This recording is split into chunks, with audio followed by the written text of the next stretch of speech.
vamos a estar en Apocalipsis 14, pero si quieres abrir primero en Daniel capítulo 7, porque está haciendo referencia directa en Apocalipsis y en otras partes se refiere lo primero escrito de eso. Bueno, lo tenemos como primero escrito, pero vamos a ver otras cosas también. Entonces, primero en versículo 13 y luego vamos a ampliar y ver el capítulo 7 de Daniel. Pero dice, miraba yo en la visión de la noche y aquí con las nubes del cielo venía uno como un hijo de hombre, que vino hasta el anciano de días y le hicieron acercarse delante de él. Y le fue dado dominio, gloria y reino para que todos los pueblos, naciones y lenguas le sirvieran. Y su dominio es dominio eterno, que nunca pasará, y su reino uno que no será destruido. Entonces, eso es el enfoque, realmente es el punto importante en todo lo que Daniel vio en la noche en una visión. Pero entonces Jesús después hace referencia a esto y es lo que también Juan está mencionando en Apocalipsis 14. Ahora vamos a Daniel 7, versículo 1.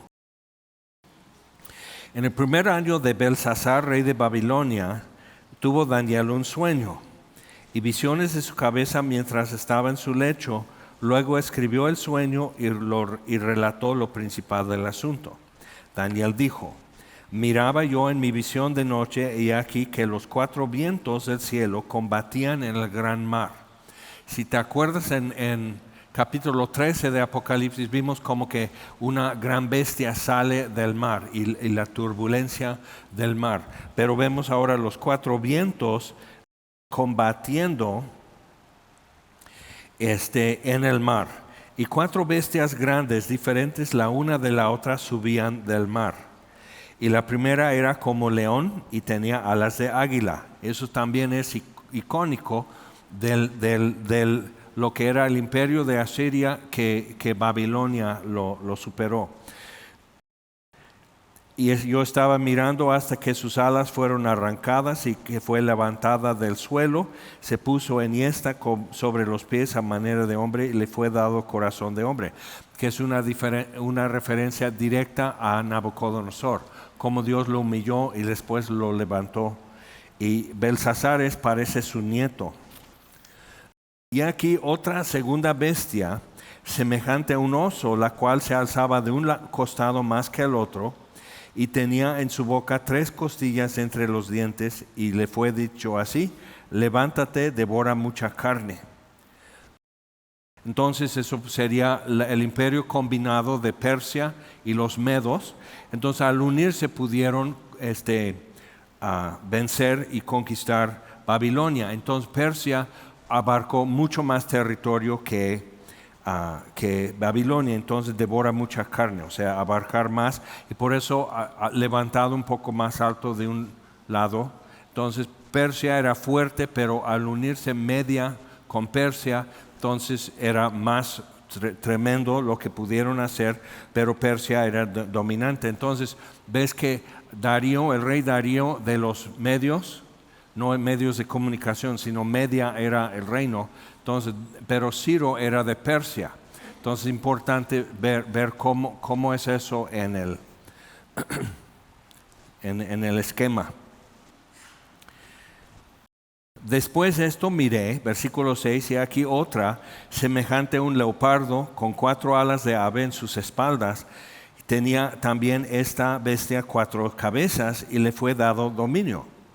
Después de esto miraba yo en las visiones de la noche aquí que la 4ª bestia, entonces la 3ª bestia parece leopardo, entonces le hacen como comparación con la velocidad del leopardo, pero también 4 cabezas y es específico y después hay una explicación acerca de eso, pero eso se refiere al reino de Alejandro Magno.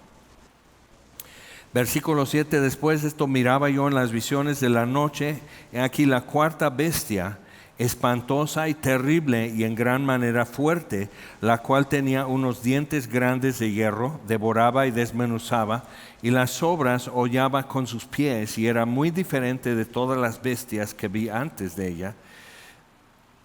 y tenía 10 cuernos. Ahora, ¿te acuerdas lo que vimos de la bestia en Apocalipsis 13? Entonces, está viendo Daniel lo que también Juan ve, con algunos detalles cambiados, pero dices, ok, está hablando de esto. Y mientras yo contemplaba los cuernos, he aquí que otro cuerno pequeño salía entre ellos, y delante de él fueron arrancados 3 cuernos de los primeros. El cuerno representa poderío, entonces con eso está como diciendo, ok, entonces arrancan 3 poderíos y queda uno en su lugar. Y este cuerno tenía ojos como de hombre y una boca que hablaba grandes cosas.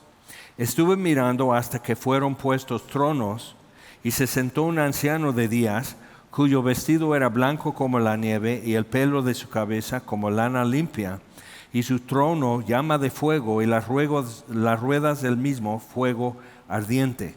Y un río de fuego procedía y salía de delante de él. Millares de millares le servían, millones de millones asistían delante de él. El juez se sentó y los libros fueron abiertos. Yo entonces miraba a causa del sonido de las grandes palabras que hablaba el cuerno. Miraba hasta que mataron a la bestia, y su cuerpo fue destrozado y entregado para ser quemado en el fuego.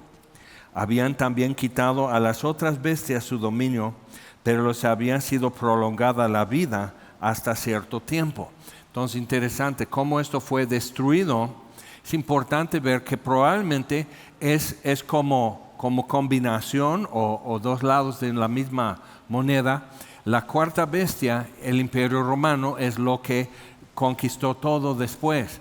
Pero también vemos como que esto de un cuerno hablaba grandes cosas y todo eso, y después destruido totalmente, su cuerpo entregado para ser quemado en fuego. Pero los otros reinos les fue quitado su dominio, ¿ok?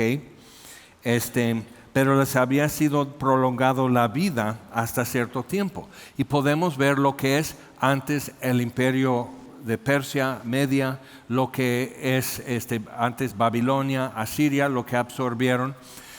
Persia abarcó hasta el norte de África, por eso Alejandría y todo eso. Cleopatra era descendiente de uno de los generales de Alejandro Magno, no era egipcia.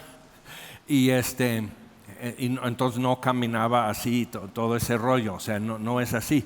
Pero pues Hollywood ya nos hizo Cleopatra de otra forma.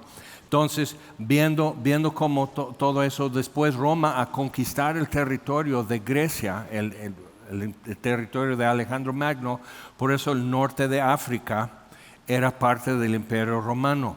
Por eso Persia había dejado que los judíos tuvieran, y cualquier religión tuviera, mucha libertad en practicar su religión. Alejandro Magno un poco más, pero él insistió en que adoptaran el idioma y la cultura griega. Entonces, por eso tienes a Diana o Artemisa de los efesios en Éfeso, que era realmente nada que ver con Grecia, pero al llegar esto impusieron idioma y cultura griega en eso. Entonces Artemisa va a ser el nombre de la diosa ahora, pero eso es mucho, mucho antes de Grecia, el culto en Éfeso. Entonces lo que se hacía no tenía nada que ver con la Diana, la del arco, o Artemisa, la diosa de la luna o algo así, no tenía nada que ver. Pero lo hacen así, entonces el nombre oficial, su RFC y todo del templo de Diana en Éfeso, pero el culto nada que ver, era algo mucho más antiguo. Y eso vemos un poco aquí en México, en la conquista, como que ahora va a ser todo en español, y todo va a usar términos eclesiásticos de latín y griego por la iglesia de Roma, y entonces idioma y cultura y todo eso, pero en algunos aspectos el culto religioso en México viene desde antes de la conquista. Entonces necesitamos ver cómo sucede, y esto ha sucedido muchas veces en la historia. Ok, entonces, pero lo que vemos así como que su vida fue prolongada de esos imperios, no fueron destruidos, su vida fue prolongada, pero perdieron su dominio. Entonces, de ahí viene mucho lo que se ha hablado yo creo ya durante décadas y décadas y décadas, que las Naciones Unidas y sobre todo ya la Unión Europea es esa bestia. El problema es, no es coherente el dominio. O sea, es una broma muy fea la Unión Europea. Entonces, no es coherente su dominio, o sea, le falta algo. Y algunos dicen le falta un cuerno pequeño con ojos de hombre que habla grandes cosas. O sea, le falta algo así. Y puede ser que hay candidatos que quieren asumir eso y ser ese hombre en la historia. Puede ser. O puede ser que simplemente van a imponer algo después en lo que era el territorio de Roma, que no es Europa.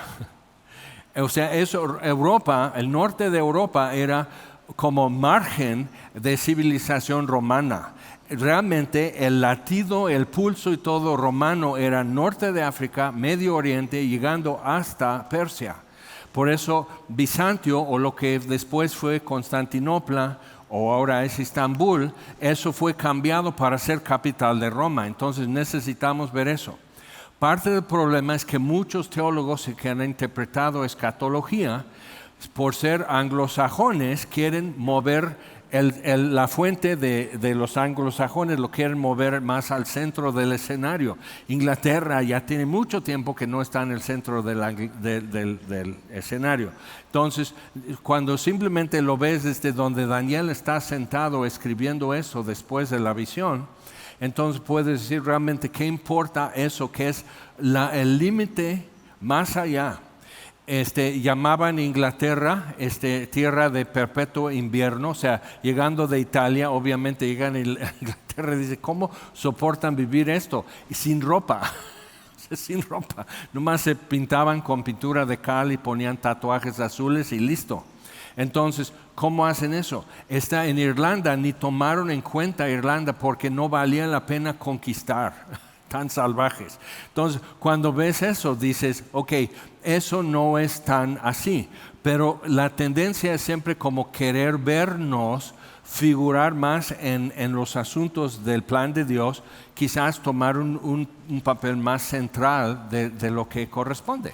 Entonces, a veces sí, a veces no, pero en este caso creo que no.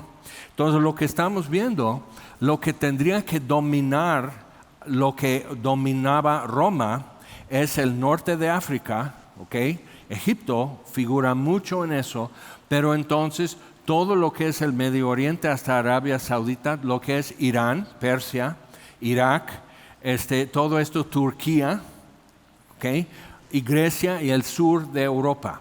Rumania, Bulgaria y todo eso, otra vez tienes que ver, estos eran salvajes que venían del centro de Asia a poblar. Asumieron la cultura que llegaron a ocupar su territorio, pero se romanizaron, pero realmente no eran romanos. Entonces, tienes que ver que cuando Dios está tratando con naciones, no está tratando con banderas y no está tratando con fronteras, está tratando con etnias, naciones. Entonces, los persas, los asirios, los caldeos, los israelitas, los egipcios. Entonces, con etnias, con naciones, Dios está tratando. Entonces, viendo eso, dices, entonces, ¿cómo hemos de entender? Si te das cuenta hoy, si simplemente buscas un mapa religioso del mundo, te das cuenta que gran parte de ese territorio que era Roma, cuando esto fue escrito por Juan, por decir en Apocalipsis, gran parte de ese territorio hoy es bajo control de Islam.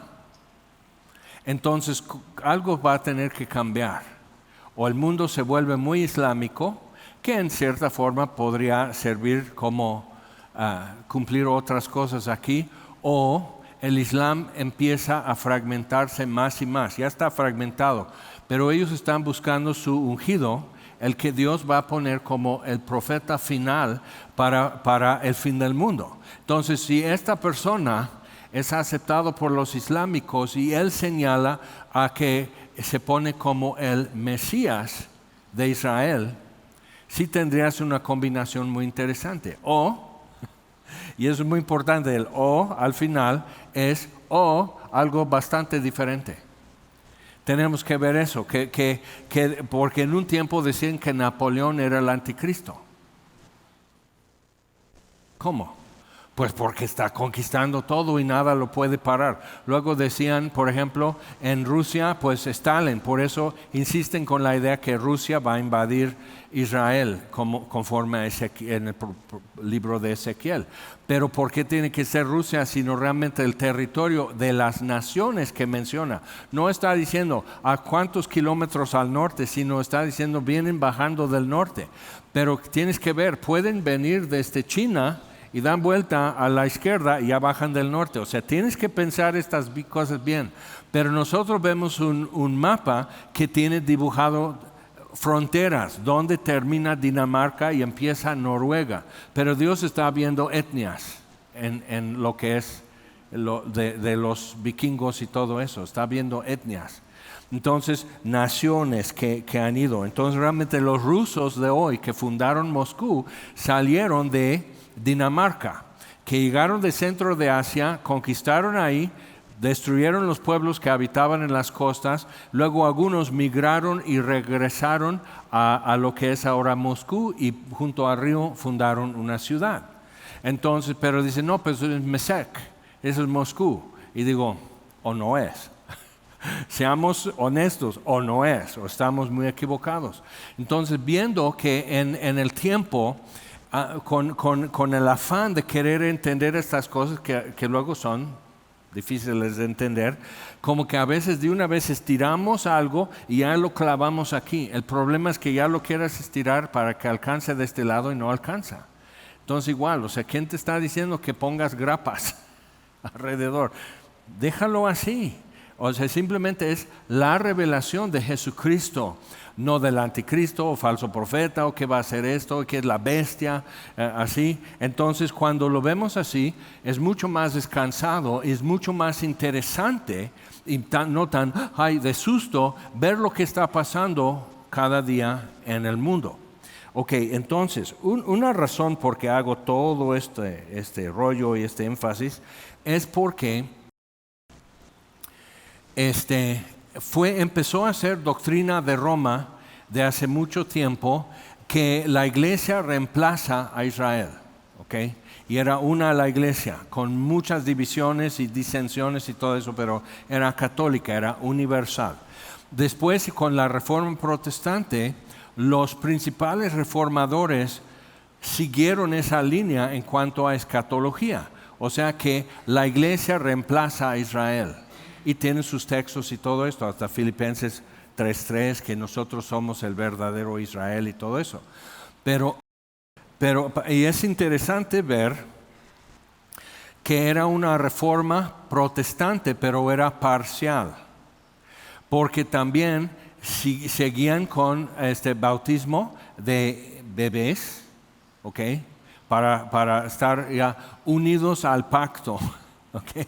Y dice, sí, pero no es bíblico. Sí, pero es lo que hacemos. Entonces necesitas ver esas cosas porque era muy revolucionario, fue catastrófico cuando empezó la Reforma Protestante. Entonces luteranos, presbiterianos, anglicanos y principalmente son como que se formó como iglesia reformada. Es interesante, el luterano piensa mal del presbiteriano, el presbiteriano piensa muy mal del anglicano y el anglicano se ríe de los dos, del luterano y del... O sea, así como que, ¿y qué traen ustedes? O sea, así es.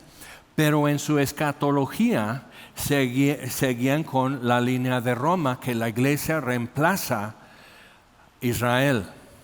Ahora, cuando tomas esa postura y llegas a la Biblia para estudiar acerca de las últimas cosas, eso es lo que es escatología, las cosas del fin. Cuando eso es como un punto fundamental en tu concepto de la iglesia, que es Israel, ahora Israel, los judíos ya no cuentan para Dios, solo los creyentes de toda nación, tribu, etc. Entonces, cuando eso es tu punto fundamental, vas leyendo la Biblia y automáticamente insertas a la iglesia en la gran tribulación, porque obviamente es el pueblo de Dios. Pero donde está sucediendo y con quienes está sucediendo es con israelitas, con judíos.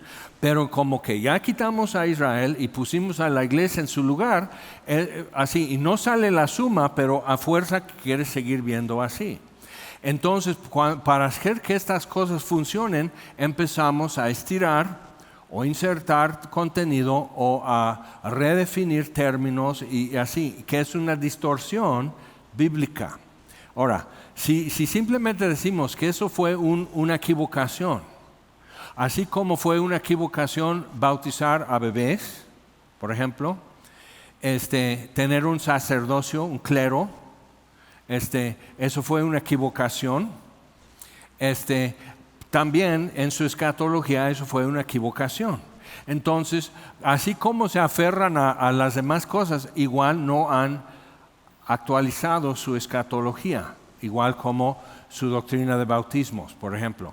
Entonces, si puedes entender esa parte, entonces empiezas a entender también por qué el desacuerdo que hay en muchos sentidos entre cristianos y hasta cómo ponen apodos un poco bruscos a veces de otras denominaciones.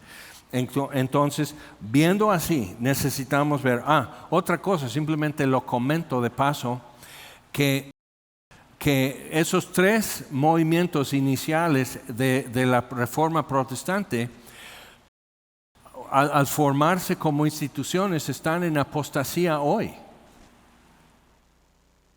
Aunque hay como subdivisiones que dijeron no estamos de acuerdo y se movieron acá.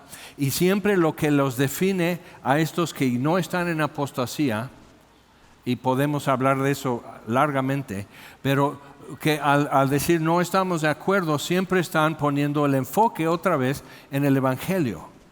Entonces, y en eso tenemos metodistas, ¿okay? Que salieron, que son como los primeros evangélicos, después bautistas, y los metodistas igual, y hay una separación de metodistas, están en apostasía estos y otros que aún no.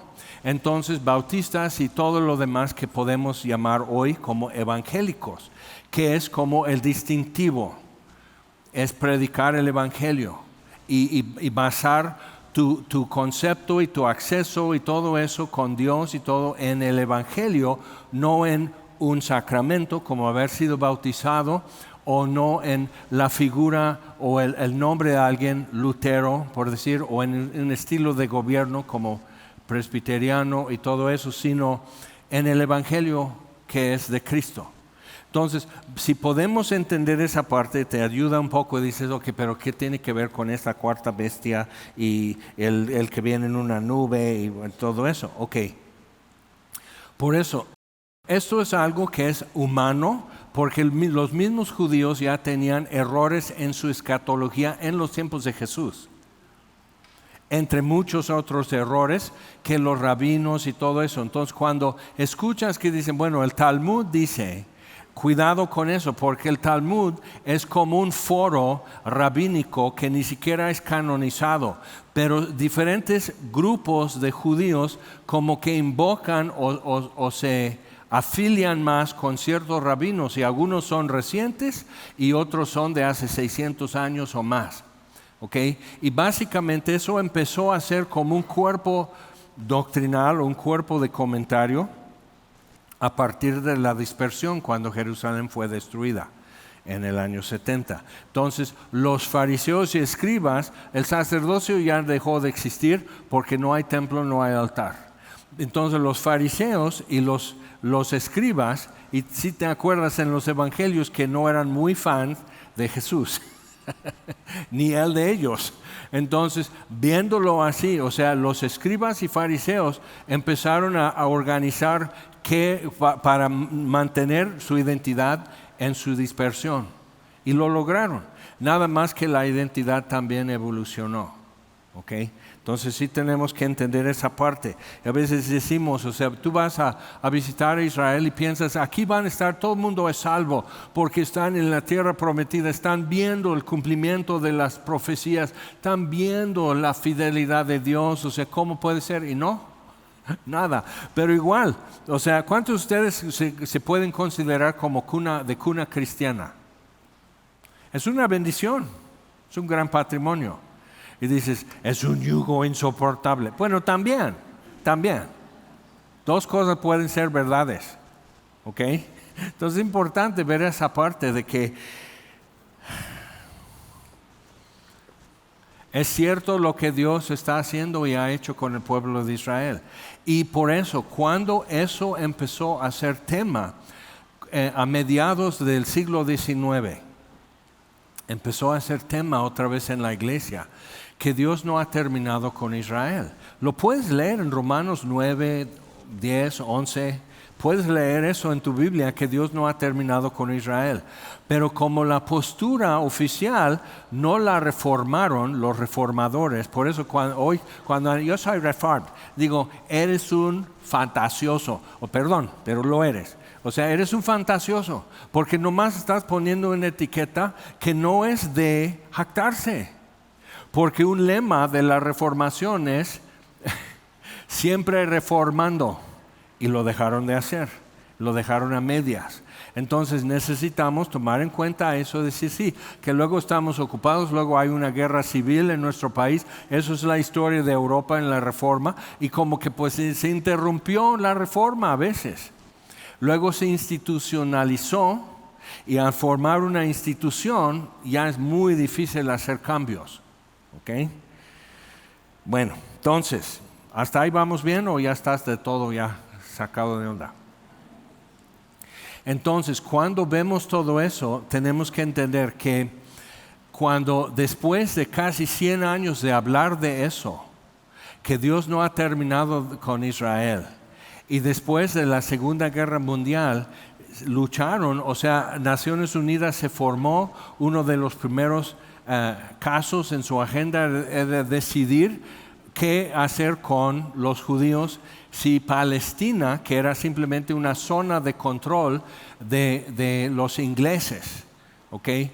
No era Palestina antes de la Primera Guerra Mundial, simplemente era parte de Turquía, del Imperio Turco. Entonces, que no muy bonito parte de la región. Entonces, pero al pelear esto y decir, no, eso es nuestra tierra, y sí fue polémica, y otra vez tienes que ver, a principios del siglo XX, eso fue causa de disensión y división en los protestantes. Y ahora ya está siendo otra vez. Entonces, cada vez que eso empieza a ser tema que sacude y divide, tienes que decir, entonces, ¿qué está por suceder? Porque todos quieren resolver, pero ¿qué sería la forma de resolver? Entonces, en 1947 encuentran los rollos en unas urnas, en unas cuevas en Qumran, cerca del Mar Muerto. Entonces, con eso dio mucho vigor a la visión de que es nuestra tierra, otra vez porque se discutía. Había teólogos, literal teólogos, que decían que las 10 tribus perdidas llegaron a las Islas Británicas y todo eso. Entonces, si tú eres MacDonald o MacDougall o O'Reilly o uno de esos, tú eres realmente una de las 10 tribus. O sea, aberraciones totalmente, pero era como un tema que se prestaba para jugarlo como tú querías. Y de repente Dios empieza a intervenir entre las naciones, y otra vez Jerusalén es una piedra que no quieren cargar como lo es hoy. ¿Okay? Entendiendo eso nos ayuda mucho. Entonces lo que tenemos hoy otra vez es qué hacer con los judíos, qué hacer con Israel. Y algunos ofrecen, bueno, destruirlos y desaparecer todo, eso es la solución. Pero lo que estamos viendo en Siria, por ejemplo, es que cuando ya erradican eso, ya los mismos musulmanes se van a destruir entre sí. O sea, su opinión para solucionar conflicto no sirve, porque es hasta que muera el último. Entonces, ¿pero qué hacer con ellos? ¿Qué hacer? Pero en 1948, ¡pum!, ya independencia, ya es una nación, firmaron y ratificaron en Naciones Unidas. Ok, entonces, ¿qué? Eso obligó a mucha gente a decir, entonces, y lo que pasa con nosotros también, dices, ¿a poco? Bueno, entonces necesito volver a mi Biblia, necesito entender esto mejor porque como que no lo entendimos. Entonces muchos empezaron a estudiar nuevamente con eso. Dice, bueno, si la iglesia no reemplaza a Israel, y eso empezó a mediados del siglo XIX, si la iglesia no reemplaza a Israel, sino Dios va a restaurar la nación de Israel, y todo lo que tú lees en la Biblia acerca de los últimos tiempos y la nación de Israel aplica a los judíos y no a la iglesia, entonces, ¿dónde está la iglesia? Y eso es lo que empezó a arrojar mucha luz en mucho comentario en el Nuevo Testamento de los apóstoles acerca de los últimos tiempos. Y por qué estamos creyendo que son ahora los últimos tiempos. Entonces es importante entender eso, cómo fue. Porque para muchos la polémica era en tu iglesia si te dejan escuchar rock and roll o no. Eso era toda la polémica que tuviste que resolver. Y dices, no, es mucho más fuerte y ardiente la pelea porque tiene que ver con la identidad y futuro de la iglesia y tiene que ver con la identidad y futuro de Israel y tiene que ver con su soberanía de Dios. O sea que si Él está aún operando en las naciones, necesitas ver, para mediados del siglo XIX otra cosa estaba sucediendo. Marx publicó, ¿ok? Entonces empezó el marxismo y empezó el darwinismo.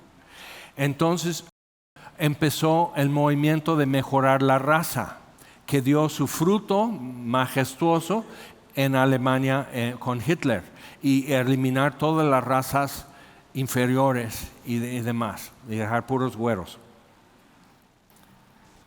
con su cáncer de piel y todo lo que acompaña a ser güero. Pero, como quieras. Pero, o sea, viendo eso, pero ¿en qué se basan? Que los países o los dominios más avanzados eran como más güeros. Entonces son más evolucionados. Entonces los africanos son menos evolucionados. ¿Sí entiendes? Entonces, y por eso, necesitas ver de dónde viene el racismo, no viene de la Biblia. Viene del darwinismo y del marxismo, porque el marxismo establece que conflicto es normativo para la existencia. Tiene que haber conflicto. Entonces estos dos, con la evolución y prevalecer, las especies más fuertes, más adaptables son las que sobreviven. Entonces igual, así como naciones, las que más pueden sobreviven, entonces más derecho tienen de gobernar a los débiles. Okay. Entonces tienes a tiranosaurio así, y mi sobrino un día le pregunta a mi hermano, papá, ¿qué comía un tiranosaurio? Y mi hermano dice, pues lo que se le antojaba. O sea, ¿quién le va a decir no? Entonces necesitas ver, entonces eso es un ejemplo, pero pregunto, ¿dónde están los dinosaurios? Pues al final los mamíferos conquistaron todo. Y luego entre los mamíferos unos simios, y luego entre los simios Homo sapiens, y aquí estamos. Pero el más evolucionado de los Homo sapiens va a ser los británicos, otra vez los güeros. ¿Sí te das cuenta? Y dices, oye, ¿pero cómo? Entonces ahí tienes, perdón, pero lo voy a decir así, entonces ahí tienes en la facultad de ciencias, por decir antropología o ciencias de biología o química o algo, en una facultad de una universidad, y tienes al profesor que es bien prieto hablando eso. Papá, tienes que evolucionar, doctor, profe, evoluciona más porque estás muy prieto para ser la raza dominante. Pero, o sea, ¿quién escribió eso? ¿Quién dijo eso? Darwin. Que ni siquiera era científico, era periodista, era propaganda. Porque la polémica política era, en Inglaterra, la polémica política en Inglaterra era no desafiar las autoridades o el sistema de gobierno porque son puestos por Dios, y los teólogos porque no era un muy buen tiempo para teología. Los teólogos insistían en que, porque ve lo que pasó con el diluvio cuando se rebelaron contra Dios. Entonces, Darwin y otros que sí eran científicos empezaron a demostrar que el diluvio nunca sucedió, que Noé no existió. Entonces, todo lo que es geología moderna pelea y discute ese tema. ¿Te das cuenta? Y como darwinismo, como también marxismo, cuando empiezas a quitar esto como que esto es la roca fuerte y en eso podemos basar nuestro conocimiento, cuando lo quitas y dices, ¿y qué tal si nada que ver? ¿Qué tal si no hay una raza dominante? ¿Qué tal si nada de eso es cierto? ¿Qué tal que evolución no sucedió, que no es así? ¿Cómo llegamos a donde estamos hoy? ¿Qué tal si no es cierto? Sí, porque por muchas razones no explicas, razones científicas, metafísicas y demás, simplemente no explica evolución lo que hoy vemos. Entonces, viéndolo así, ¿qué tal si simplemente lo dejamos a un lado y empezamos con un pizarrón nuevo a hacer diagramas y cálculos y tratar de idear cómo llegamos a donde estamos y de dónde venimos? Entonces, lo mismo en marxismo. ¿Qué tal si la normatividad existencial no es conflicto de los oprimidos contra los empoderados? ¿Qué tal si el conflicto viene, como dice en Santiago, ¿de dónde vienen las guerras entre vosotros? De sus deseos. Y deseo tiene el pobre y deseo tiene el rico, deseo tiene el oprimido y deseo tiene el empoderado. Pero la lucha por el poder no explica muchas cosas. Entonces queda pendiente. Y lo que yo sigo siendo cristiano hoy, porque lo que veo es que la Biblia presenta una forma de ver la historia humana y la existencia de todas las cosas, de modo que sí explica todo lo que veo. Y lo explica bien. Y no con un arca de Noé, con Noé así, con su sombrerito de marinero y una jirafa sacando su cabeza y todo. No así, porque eso es infantil, es una caricatura de lo que realmente sucedió. Sino lo que dice la Biblia. No lo que dicen los que no estudian la Biblia, pero creen que saben. Entonces, realmente, ¿qué es lo que la Biblia propone? Entonces, cuando ves esto, lo que Daniel ve aquí en Daniel 7, las bestias y uno como hijo de hombre, tiene mucho sentido.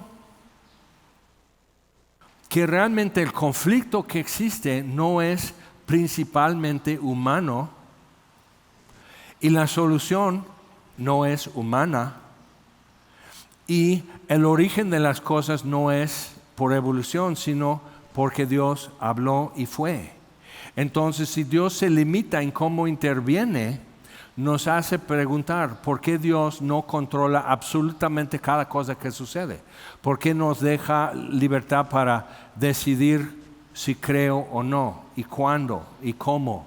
Y yo puedo constantemente meter freno y discutir con Dios las cosas. ¿Por qué lo hace así Dios? Y para eso, pero tiene sentido porque así somos nosotros. O sea, como que dices, eso no es difícil de entender porque también producimos frutos en nuestra vida de esa forma. Inconsistentes, tiene razón, tiene sentido, pero deja algo que necesita explicación.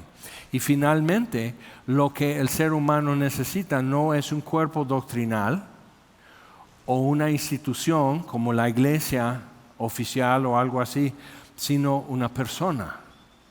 Una persona, no una idea, no un catequismo, sino una persona. Por ejemplo, en el catequismo corto de Westminster, ¿qué es el fin principal, el objetivo principal de la existencia humana? ¿Qué es? Conocer a Dios y disfrutarlo para siempre. Esa es la respuesta en el catequismo.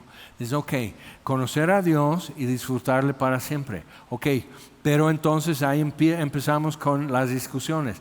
¿Qué es conocer a Dios? ¿Qué es disfrutar a Dios?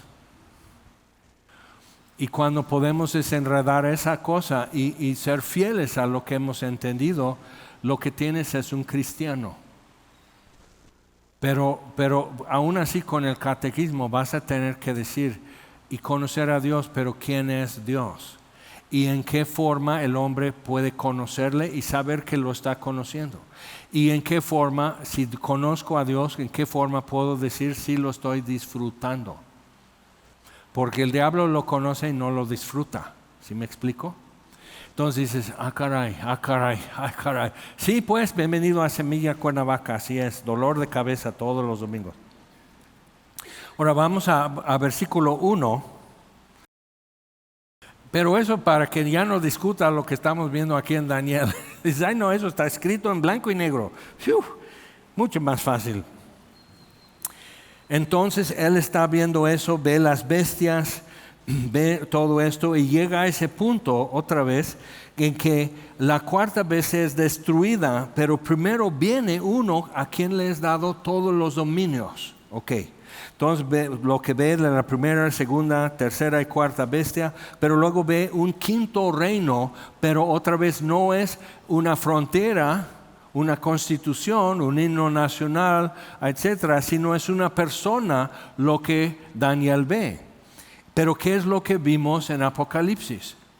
Cuando Juan está llorando que nadie es digno de tomar el libro. Entonces, y uno de los ancianos dice, el león de la tribu de Judá ha vencido. Y cuando él ve, no ve un león, sino uno como un cordero que había sido inmolado, pero está en pie frente al trono. Entonces él se acerca y toma el libro y todo lo que vemos ya en Apocalipsis. Entonces ves cómo eso sí es, y la Biblia es una sola pieza. Entonces, pueblos, naciones, lenguas le sirvieran. Su dominio es dominio eterno, nunca pasará su reino uno que no será destruido. Eso fue versículo 14. Entonces ya va explicando el resto del capítulo cómo está haciendo. Mucho de lo que Daniel escribió ya se cumplió. Había quienes comentaristas interesantes en el siglo XIX. Empezó a estar de moda no decir soy reformed, sino que es crítica elevada. Entonces era una forma de entender que la Biblia, esto que dice la Biblia no puede ser literal, o esto que escribe Daniel no puede ser Daniel, porque Daniel ya había muerto cuando sucedió. Y es tan preciso y tan exacto y tan detallado que tiene que ser uno después de Daniel que lo agregó al libro de Daniel, para un nacionalismo o algo así. El problema con eso es que el libro de Daniel en sí presenta cosas que aún no se pueden explicar. Y otra cosa es eso. ¿En qué momento, de la crítica alemana, por decir, en estas cosas, decir no, pero no puede ser? Porque su base en eso es que existe un creador, pero no interviene en las cosas. Y eso dejó que ya pudieran creer evolución, que pudieran ser darwinistas políticamente, socialmente y también teológicamente. Y eso persiste hoy. Entonces, viéndolo así, entonces podemos decir Dios no interviene, entonces nos deja a nosotros decidir. Otra vez, entonces las razas o las naciones que pueden dominar tienen derecho a dominar. Ahora en el marxismo inserta un moralismo que los oprimidos tienen derechos a resistir y a pelear y a hacer una revolución. Y es más, tienen la necesidad. Su virtud es justificada si hacen una revolución marxista. Entonces cuando oyes términos como justicia social, es marxismo. Porque justicia es quitar al que tiene y darle al que no. Entonces ya hiciste tu revolución. Pero nunca hablan de cómo el que tiene lo tiene. No, él lo robó. Pero entonces, ¿qué es lo que acabas de hacer? Robarle. Son dos monos peleando así un mismo plátano en la selva. Eso es lo que tenemos. Y eso es tu darwinismo. Entonces, pero si podemos entender eso y entendemos mucho el conflicto y confusión que sigue habiendo. Otro fruto. Ahora tenemos un problema de que el creciente índice de suicidio en la juventud. Y dice, entonces lo que tenemos que hacer, pero hay que ver esto. Los mismos que han planteado esta situación Y en el sistema educativo, el sistema social, el sistema político, etcétera. Los mismos que han planteado todo eso están diciendo entonces lo que tenemos que hacer es más de esto. Pero eso es lo que trajo donde estamos. ¿Okay? Entonces, si evolución explica de dónde venimos y cómo llegamos a donde estamos, tú eres un cero. Tú eres una coincidencia. No puede existir en el materialismo dialéctico del marxismo y del darwinismo, no puede existir la verdad. Solo descripciones de eventos, evolución, por ejemplo, pero no existe una verdad y no existe algo objetivo, porque entonces, si todo es evolución, soy producto de evolución y parte de eso es que bioquímicamente mi pensamiento y sentimiento, mi capacidad de imaginar es programado químicamente por evolución. Entonces, puedes decir al que dice tú eres retrógrado porque esto, porque el otro, porque crees la Biblia y todo. Puedes decir, mira, soy producto de la evolución, como tú dices, entonces estoy programado para ser cristiano, déjame en paz. Me identifico como cristiano, soy transreligioso. Me identifico como hijo de Dios, me identifico como creyente. Me identifico como alguien que ve sentido en la Biblia. O sea, ¿ves? O sea, ya no es la verdad, sino tu verdad, mi verdad. Entonces, cuando yo junto a suficientes que están de acuerdo con mi verdad y la hacemos como una verdad común, hacemos una revolución. Esa es la política de hoy. Ahora, entonces lo que tenemos el problema es que entonces tienes al típico chavo o la jovencita de 13, 14, 15 años que está en crisis, porque eso es lo que pasa en la adolescencia. ¿Quién soy? Y lo único que le dicen, nadie sabe. Solo tú puedes decir quién eres. ¿Me pueden soplar?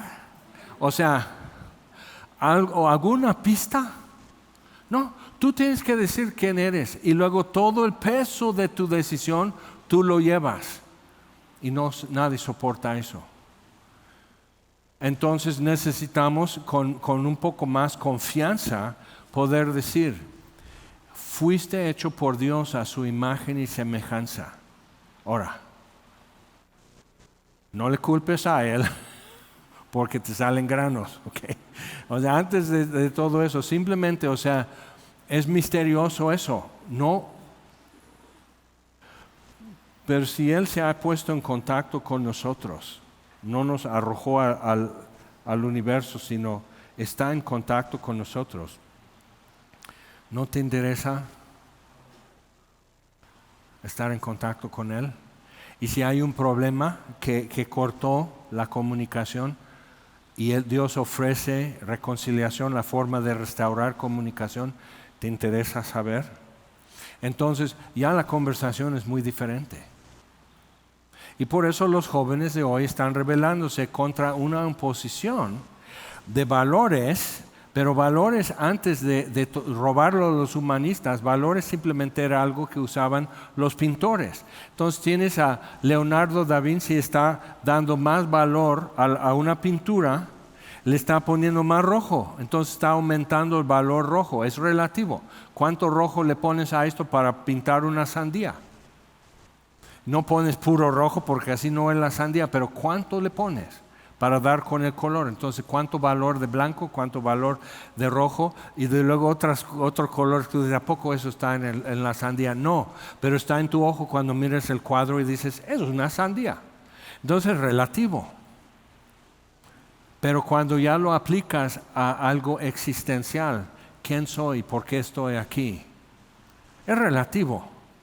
¿Relativo a qué? ¿A que me quieran? ¿Que me acepten? ¿Ves? Y entonces ya estamos empujando todos a un precipicio y no saben nadar. ¿Ok? Entonces viendo eso, dices, entonces Daniel, ¿qué tiene que ver? Pues acabo de decirlo. Que sí hay un propósito, que sí hay un plan, que Dios tiene las riendas de la historia y Dios está haciendo todo eso y deja que el hombre haga esto, pero va a llegar al momento que Dios va a decir, ok, ya, fuera, ya, nomás hicieron estragos, nomás hicieron destrozos, nomás hicieron blasfemias, o sea, no han hecho nada que vale conservar. Entonces, sí vale el esfuerzo. Entonces, versículo 26, pero se sentará el juez, le quitarán su dominio a ese cuernito, para que sea destruido y arruinado hasta el fin, y que el reino, el dominio y la majestad de los reinos debajo de todo el cielo sea dado al pueblo de los santos del Altísimo, cuyo reino es reino eterno, y todos los dominios le servirán y obedecerán. Eso explica el porqué del milenio que vemos en Apocalipsis. Es una oportunidad para ver lo que serían varias generaciones típicamente humanas, para ver el desarrollo de una sociedad con una autoridad absoluta, pero donde reina justicia y paz. Entonces, si Dios pudiera gobernar el mundo como hombre, el Mesías en Jerusalén, entonces ¿cómo sería el mundo? Y aún así no funciona. Porque lo que es no vale ni circuncisión ni incircuncisión, sino una nueva criatura. Y eso es lo que Dios está haciendo. No es tu membresía o tu afiliación o el pacto o algún sacramento o algo así, sino una persona que hace una nueva persona, nueva criatura. Ok, ahora tenemos 10 minutos. Vamos a Apocalipsis. No, pero antes, ¿sabes qué? Vamos a Mateo 26.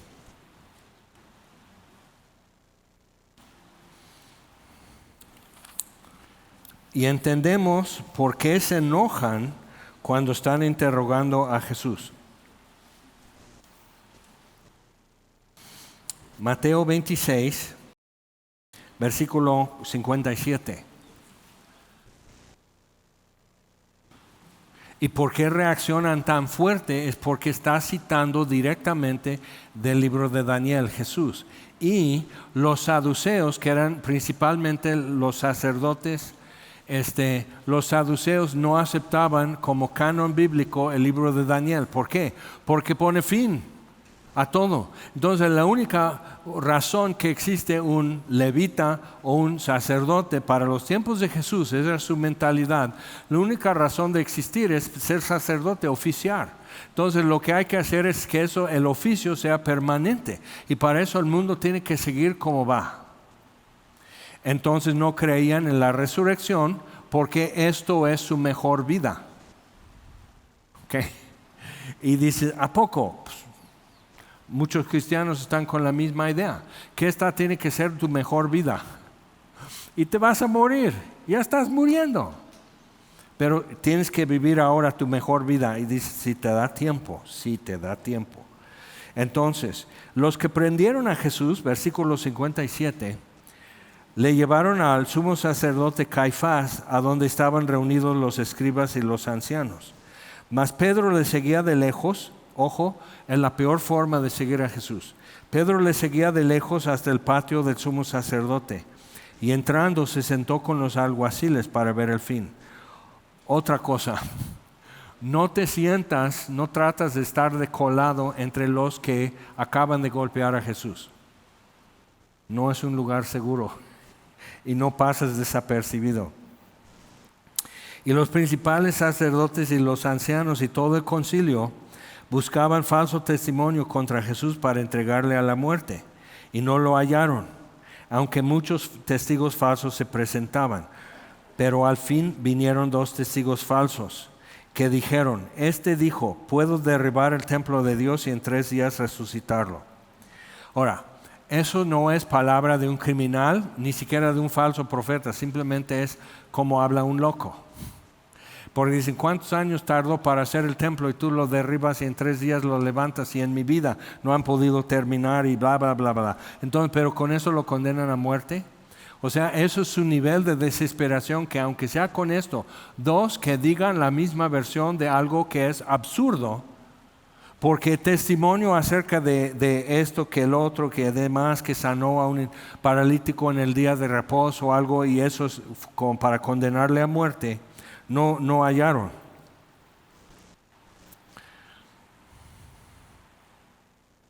Y levantándose el sumo sacerdote le dijo, ¿no respondes nada? Pero es absurdo, o sea, discutir con un loco, ¿qué te hace a ti?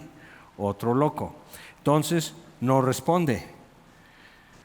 Mas Jesús callaba. Entonces el sumo sacerdote le dijo, te conjuro por el Dios viviente, que nos digas si eres tú el Cristo, el Mesías, Hijo de Dios. Jesús le dijo, ahora hasta entonces le contesta, porque Caifás, él no reconoce la autoridad de Caifás, porque Caifás tenía que servir al Hijo de David, el Mesías. Entonces es como el teniente se discute con el coronel. Entonces no. Entonces, pero invoca el Altísimo y Jesús está sometido a esa autoridad y contesta. Dice, tú lo has dicho. Y además os digo que desde ahora veréis al Hijo del Hombre sentado a la diestra del poder de Dios y viniendo en las nubes del cielo. Entonces el sumo sacerdote rasgó sus vestiduras diciendo, ha blasfemado. No ha blasfemado, sino ha dicho, yo soy ese que ven en Daniel 7. Y podrían decir, estás loco porque estás aquí con nosotros y tenemos atados tus manos. Tú no eres este. Estás loco. Entonces mejor lo mandan a manicomio, no a una cruz. Pero necesitaban ya poder condenarle. Entonces, ojo, otra cosa aquí. Jesús no fue condenado por una falsa acusación, sino por la verdad, por decir la verdad. Y fue verdad lo que dijo. Entonces, ¿qué necesidad tenemos de testigos? Aquí ahora mismo habéis oído su blasfemia. ¿Qué os parece? Y respondiendo ellos dijeron, es reo de muerte. Entonces le escupieron en el rostro contra la ley, le dieron de puñetazos contra la ley y otros le abofeteaban diciendo, profetízanos, Cristo, ¿quién es el que te golpeó? Entonces ves eso y dices, ¿por qué provocó tanta furia? Porque ellos están, como Jesús había dicho, ustedes sois de vuestro padre el diablo, que él ha sido homicida desde el principio y es mentiroso y padre de mentiras. O sea, entonces ustedes son de él y hacen su voluntad. Entonces aquí están haciendo lo que el diablo haría. Y entonces dice, como el cuerno pequeño en Daniel 7, que habla cosas grandes y poder y todo eso, y qué hace cuando ya tiene el poder, pelear contra los santos. Ahora sí, vamos a Apocalipsis. ¿Quieres hacer una pequeña excursión en 1 Tesalonicenses antes? Sí. 1 Tesalonicenses, capítulo 1. Simplemente para ver que esto no era nada más algo casualmente que Juan dijo en Apocalipsis, sino que era tema de los apóstoles hablando de estas cosas. Entonces, 1 Tesalonicenses 1, versículo 9 dice, porque ellos mismos, todos los griegos alrededor de Macedonia y de Acaya, ellos mismos cuentan de nosotros la manera en que nos recibisteis en Tesalónica y cómo os convertisteis de los ídolos a Dios para servir al Dios vivo y verdadero. Y eso era tema. Y de esperar de los cielos a su Hijo, al cual resucitó de los muertos, a Jesús, quien nos libra de la ira venidera. Entonces eso era tema. Pablo estuvo 3 semanas en Tesalónica y tuvo que salir porque ya querían hacer el alboroto.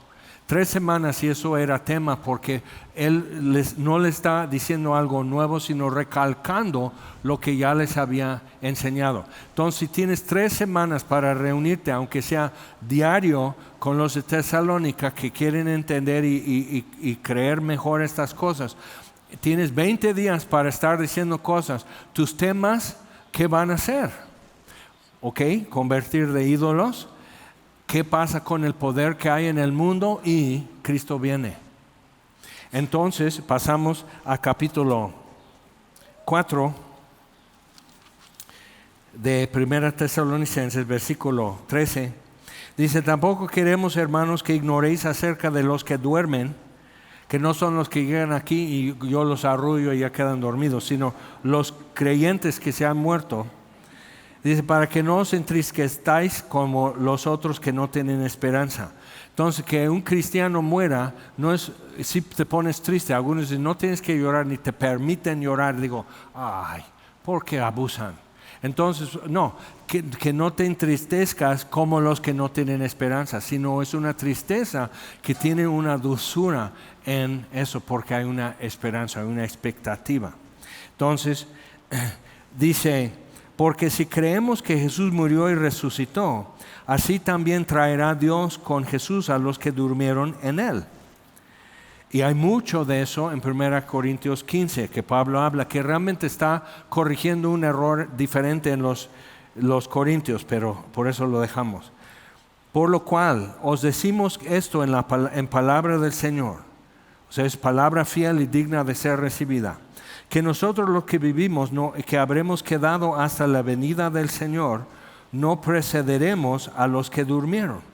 Porque el Señor mismo, con voz de mando, con voz de arcángel, con trompeta de Dios, descenderá del cielo, y los muertos en Cristo resucitarán primero. Luego nosotros, los que vivimos, los que hayamos quedado, seremos arrebatados, arpazo, griego por decir, entonces, y en latín raptar. Entonces, por eso el rapto o el arrebatamiento, seremos arrebatados juntamente con ellos en las nubes para recibir al Señor en el aire. Entonces, no es cuando, como vimos en Zacarías, que afirma sus pies sobre el monte de los olivos, sino en el aire. Y Jesús dice que la venida del Hijo del Hombre será como el relámpago del oriente al occidente. ¿Y eso es qué? Por la velocidad de la revolución de la tierra. Y él que su rostro brilla como el sol a mediodía, aunque sea a mediodía, va a haber un trueno por la velocidad de un cuerpo sólido atravesando la atmósfera como un avión supersónico. Entonces con ese brillo, pero va a pasar así, como relámpago, por la velocidad de rotación de la tierra. Estamos en movimiento. Entonces imagínate, él simplemente hace eso. La atmósfera se revienta y entonces él está con eso y cortando como cuchillo la atmósfera y arrebatados. Y entonces recibiremos al Señor en el aire. Y tú dices, no te preocupes, no tienes que entender nada. Nomás te estoy entreteniendo. Entonces,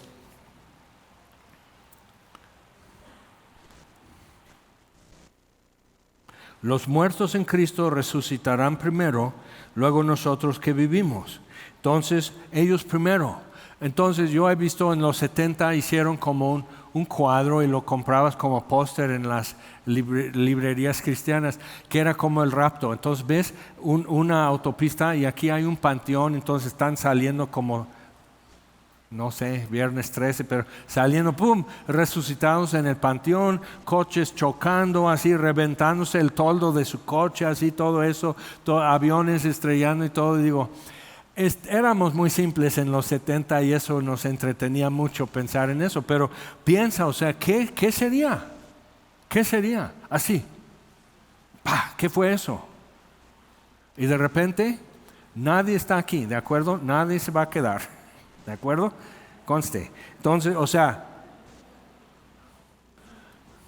si sucede cuando ya pediste tu Uber, ya todos nos fuimos y llega el Uber y está así, y tu celular ahí está, pero,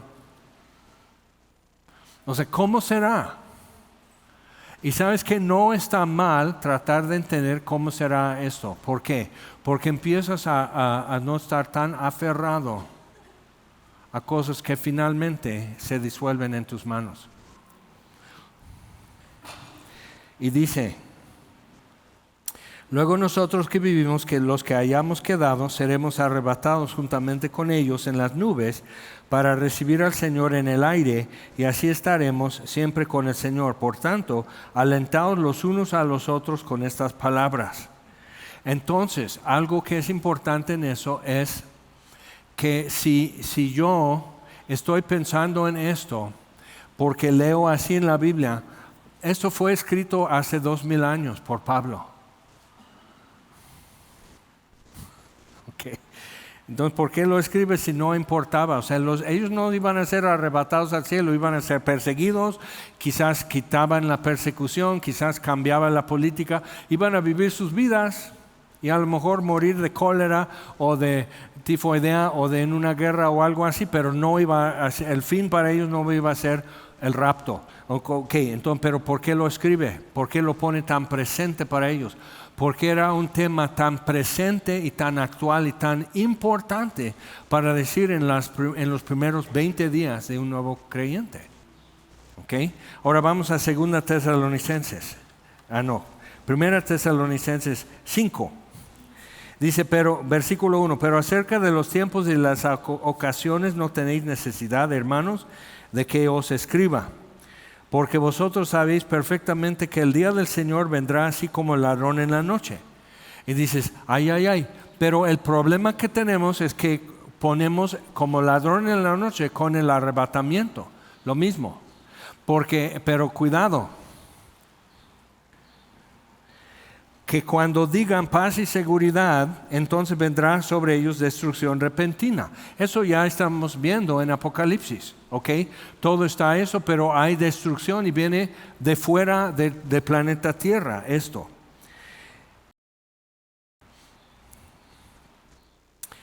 Y dice, mas vosotros, versículo 4, hermanos, no estáis en tinieblas para que aquel día os sorprenda como ladrón. Entonces, el día del Señor es una referencia al Antiguo Testamento, el día de Jehová. Es día de ira, es día de destrucción, es día de recompensar a los impíos por lo que han hecho y dicho. Ok, entonces, como que el día del Señor no es el rapto, porque no nos ha puesto para ira. Ahora sí, 2 Tesalonicenses. Capítulo 1, versículo 5. Esto, o sea que puede haber algo feo para el que nos persigue. Esto es demostración del justo juicio de Dios para que seáis tenidos por dignos del reino de Dios por el cual asimismo padecéis. Porque es justo delante de Dios pagar con tribulación a los que os atribulan. Entonces, la tribulación, o sea, entonces habrá gran tribulación, como dice en Daniel y como dice en Apocalipsis. Eso no es para la iglesia, no es para los creyentes, porque es tribulación para los que nos han atribulado. ¿Ok? Y vosotros que sois atribulados, daros reposo con nosotros cuando se manifieste el Señor Jesús desde el cielo con los ángeles de su poder, en llama de fuego, para dar retribución a los que no conocieron a Dios ni obedecen al Evangelio de nuestro Señor Jesucristo. Ok, pasamos en 2 Tesalonicenses capítulo 2, versículo 1. Dice, sí, pero no me queda claro. Ok, seguimos. Pero con respecto a la venida de nuestro Señor Jesucristo y nuestra reunión con Él, os rogamos, hermanos, que no os dejéis mover fácilmente de vuestro modo de pensar, ni os conturbéis ni por espíritu, ni por palabra, o sea, visiones, sueños, una palabra profética, una palabra expositiva, ni por carta como si fuera nuestra, en el sentido de que el día del Señor está cerca, pero vendrá como ladrón en la noche. Ahora, si vendrá, pero nos está diciendo cómo va a ser antes. Mateo 24 y muchas otras cosas están diciendo cómo va a ser en los días de la venida del Hijo del Hombre. Entonces nos dice hasta con tanto detalle que casi podrías ir a pararte en tal esquina diciendo. En el libro de Daniel dice, esto durará hasta tal, ¿cuántos días? 3 meses, 3 años y medio. Pero dice, bienaventurado el que se espere y agrega otros 45 días. Y no nos explica qué significa. Ni en el Antiguo ni en el Nuevo. Nomás hay una bienaventuranza el que así. Pero ¿qué va a pasar en mes y medio cuando ya es destruido el anticristo? Y mes y medio después, ¿qué es? No sabemos.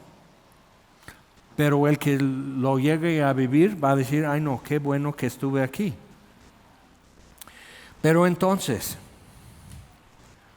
nadie os engañe en ninguna manera, porque no vendrá sin que antes venga la apostasía, que es la forma femenina de la palabra que es traducido divorcio en el Nuevo Testamento, en griego. Entonces el gran divorcio es que la institución cristiana se divorcie de Jesucristo como cabeza y esposo. Y eso ha sucedido durante mucho tiempo. O sea, siglos y siglos tenemos con esto. Y entonces hay un arrepentimiento, hay una restauración, pero algunos se quedan en su apostasía. ¿Ok? Eso es algo real que tenemos hoy. Pero entonces que venga la apostasía y se manifieste el hombre de pecado, el hijo de perdición. Entonces el anticristo tiene que estar en operación y declarándose y hasta quitar el continuo sacrificio y exigir culto y adoración como hombre. O sea, hasta eso no sería el día del Señor. Es cuando comienza el día del Señor, es esto, la abominación desoladora. Es lo que marca el inicio de la gran tribulación, 3 años y medio, y el día del Señor, retribución. Ok. Y explica aquí, dice versículo 5, ¿no os acordáis que cuando yo estaba todavía con vosotros os decía esto? Y ahora vosotros sabéis lo que lo detiene a fin de que a su debido tiempo se manifieste. Ahora después vamos a ver más detalles sobre eso, pero para que tú veas, el día del Señor no está cerca en el sentido de que hay varias cosas muy específicas que tendrían que ser muy evidentes y no lo están. Pero por eso es una equivocación de nuestra parte ocupar Daniel, Ezequiel y otras cosas en la Biblia y sobre todo Apocalipsis como la revelación del anticristo. Porque va a ser revelado y va a ser muy claro cuando sucede. Pero entonces, ¿qué pasa con nosotros en esto? Ok, segunda Tesalonicenses capítulo 2, Tesalonicenses 2, y dice que va a haber con obra de Satanás, con engaño de iniquidad, no recibieron el amor de la verdad para ser salvos, lo que hemos comentado. Entonces, necesito ver esto en mi vida, cómo estoy como más dispuesto a ser engañado. ¿Y qué es la forma que puedo cuidarme yo y también estar como seguro de no ser engañado? Ahora, entre todo eso, vamos por favor,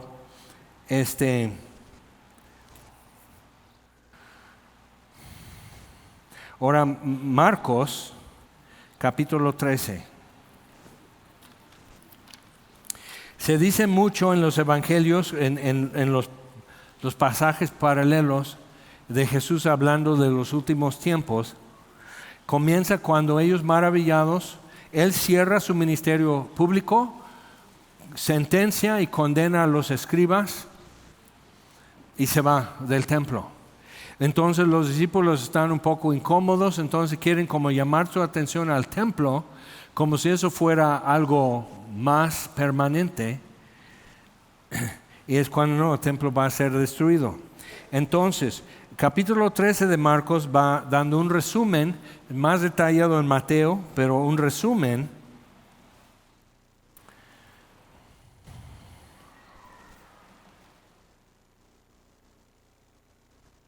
En versículo 24 dice, pero en aquellos días después de aquella tribulación,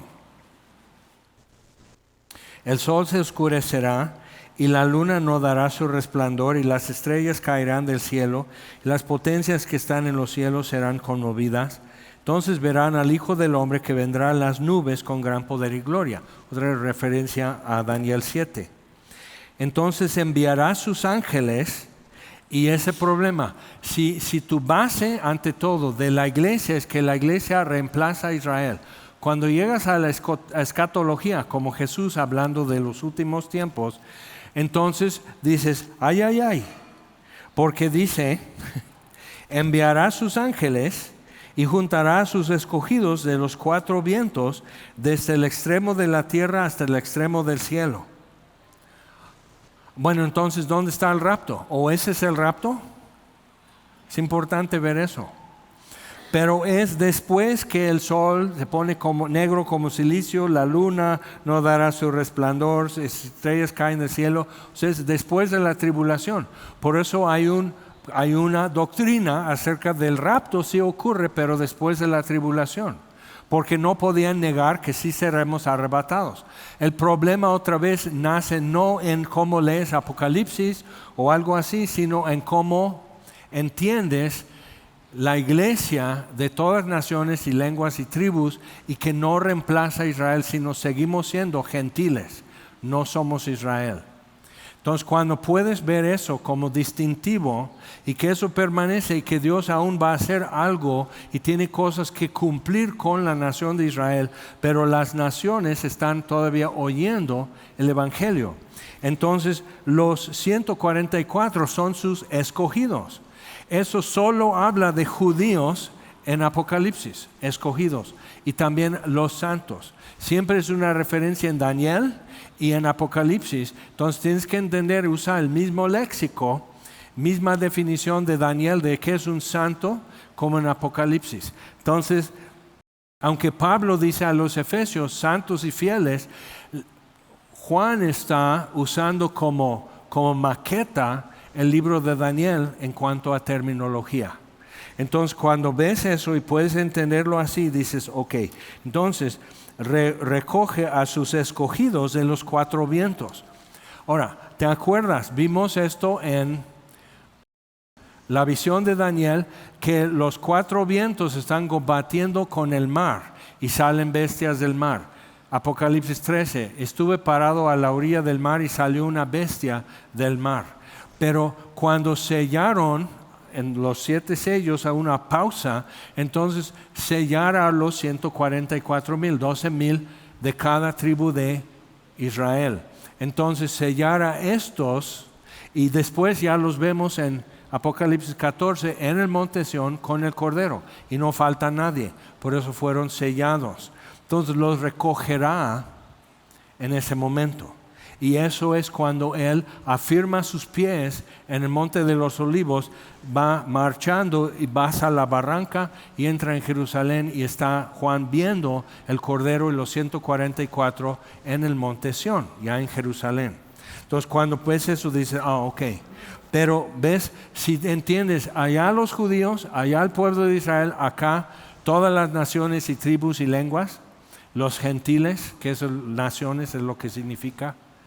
Entonces cuando ves eso, dice, ok, Dios tiene algo que está haciendo con la iglesia, algo que está haciendo con las naciones, y entre las naciones, con una sola nación, algo que está haciendo y que no ha terminado. Entonces, dice, juntará a sus escogidos de los cuatro vientos, desde el extremo de la tierra hasta el extremo del cielo. De la higuera aprended la parábola, cuando ya su rama está tierna y brotan las hojas, sabéis que el verano está cerca. Así también vosotros, cuando veáis que suceden estas cosas, conoced que está cerca a las puertas.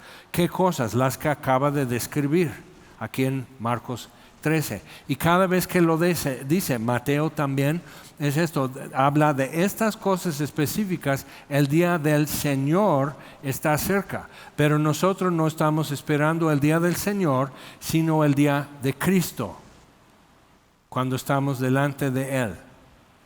Y eso podemos ver con más detalle después, o simplemente ve, escucha, descarga en la página de Semilla acerca de 1 Corintios, 2 Corintios, y hablamos en mucho detalle. Pero luego dice, versículo 32, pero de aquel día y de la hora nadie sabe, ni aun los ángeles que están en el cielo, ni el Hijo, ni el Padre. Pero otra vez ahí está la cosa. Entonces, o sea, porque con el libro de Daniel y Apocalipsis casi podrías decir, pues es esta semana, ¿no? O sea, ya la séptima trompeta, ya el séptimo sello, no, pues ya. O sea, ya está, todo esto ya pasó. Todo lo que vemos en Apocalipsis, estarías diciendo, no, pues no puede terminar el año. Entonces, el día del Señor no está cerca porque faltan cosas. Pero el día de Cristo es cuando seremos transformados en un cerrar y abrir de ojos y estaremos delante de Él, la primera resurrección, y estaremos con el Señor en el cielo durante todo esto. Entonces, eso es el día que estamos viviendo y procurando y esperando que se cumpla. Entonces lo veremos como Él es, seremos purificados como Él es, lo que hemos contemplado como en un espejo, ahora lo podemos ver cara a cara, todo eso ya se cumplirá. Ok, y dices, ¿tons? Siempre hay otro tons. Vamos a Apocalipsis capítulo 1. Y entonces con esto Juan abre el libro de Apocalipsis en su salutación. Apocalipsis 1:4. Juan a las 7 iglesias que están en Asia, gracia y paz a vosotros del que es, que era y que ha de venir, y de los 7 espíritus que están delante de su trono, y de Jesucristo, el testigo fiel, el primogénito de los muertos, el soberano de los reyes de la tierra, al que nos amó y nos lavó de nuestros pecados con su sangre, nos hizo reyes y sacerdotes para Dios su Padre. A Él sea gloria e imperio por los siglos de los siglos. Amén. He aquí, o sea, ve esto. Juan dice, ok, me presento ante ustedes, les mando saludos, así es. He aquí que viene con las nubes y todo ojo le verá. Daniel 7, Apocalipsis 14. Todo ojo le verá, los que le traspasaron, y todos los linajes de la tierra harán lamentación por él. Sí, amén. Yo soy el alfa y la omega, principio y fin, dice el Señor, el que es, el que era, y ha de venir, el Todopoderoso. Y así comienza Apocalipsis. Entonces ya dimos muchas vueltas en la Biblia, y falta, podría seguir otros 45 minutos, pero les voy a tener compasión. Vamos a poner en pie. Hebreos 2 dice que convenía que aquel que nos iba a llevar como hijos a Dios, llevar a muchos como hijos de Dios, todo lo que Él iba a hacer para que fuéramos llamados hijos de Dios, todo eso convenía que el que fuera autor de nuestra salvación aprendiera todo lo que el ser humano tiene que aprender en la vida. Entonces por sus padecimientos también se hizo uno de nosotros, pero para llevarnos a Dios. Cuando lo entiendes así, puedes ver con otros ojos lo que tú vives, pero puedes ver también que hay un fin en todo eso. Vamos a orar. Señor, te damos gracias por tu palabra, gracias por tales promesas, gracias, Señor, porque sí hay un límite a la maldad, y hay un límite a la provocación, y hay un límite a blasfemia, y hay límite también a nuestras aflicciones. Y hay un límite hoy a lo que podemos ver. Y esperamos y ansiamos, Señor, el día en que ya lo que puedo ver ya no tiene límite. Y podré ver con mis ojos el rostro que define qué es amor, qué es santidad, qué es majestad, ese rostro. Oír tu voz, adorar a tus pies y decir esto no es un sueño. Y te damos gracias, Señor, que el día está cerca. Pedimos entonces, Señor, abre nuestros ojos y condúcenos y enséñanos a conducirnos en este mundo mientras esperamos el día que más queremos ver. Enséñanos a vivir. Y te lo pedimos en el nombre de Jesús. Amén.